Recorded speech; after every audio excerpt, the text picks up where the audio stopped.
2 ஒரு நாள்ல உழவு ஓட்டலாம் அப்படின்னு சொல்லிட்டு, டீப்பெல்லாம் இழுத்து போட்டு டொயின் போட்டு கட்டிட்டு இருந்தாங்களா, மேவெல்லாம் இழுத்து போட்டு கட்டிட்டேன். கீவேயில அடுத்தது ரெடி பண்ணலாம் அப்படின்னு சொல்லி நினைக்கிறப்ப, பசங்கலாம் வந்து "அத்தை கிரிக்கெட் விளையாடலாம் வாங்க" அப்படின்னு சொல்லி கூப்பிட்டுட்டு இருந்தாங்க.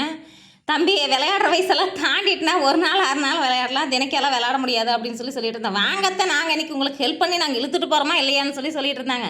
இழுத்துட்டு போறதானே, இழுத்து கீழயே தள்ளிருவானுங்களாட்டுருக்கு. அந்த அளவுக்கு நம்மள ஒரு வயல்லயே மனுஷன ஆட்டம் காமிச்சிட்டாங்க. எங்கள் பாட்டி மேய்ச்சலுக்கெல்லாம் ஆடெல்லாம் மேய்ச்சிட்டு போயிட்டாங்க. சரி அதுங்காட்டி டீப்பெல்லாம் இழுத்து போட்டு கட்டிட்டு டொயின் போட்டால் இன்னும் ஒரு வயல் இருக்காது, நாளைக்கு காலையில் எடுத்துக்கலாம்னு சொல்லி சரி கொஞ்ச நேரம் விளையாடலான்னு விளையாண்டுட்டு இருந்தேன். என் தம்பி பசங்களை ஏமாற்றி விளையாண்டுட்டு இருக்கேன், நீ இங்கே வா நான் உன்னை 2 பால் அவுட் பண்ணுறேன் அப்படின்னு சொல்லிட்டு இருந்தானா, ஒரு பால் அடிச்சது 2 ரன் எடுத்துட்டு 2வது நாள் கரெக்டாக கேட்ச் பிடிச்சிட்டான். நம்மளை வளர்றதுக்கே விட மாட்டாங்களாட்டுருக்கு ஐயா.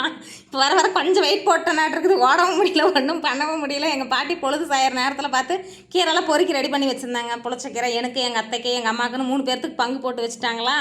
அதுக்கப்புறம் நான் மாட்டுக்கெல்லாம் தீனி போட்டுட்டு கீரையை எடுத்துகிட்டு நான் வீட்டுக்கு வந்துட்டேன்.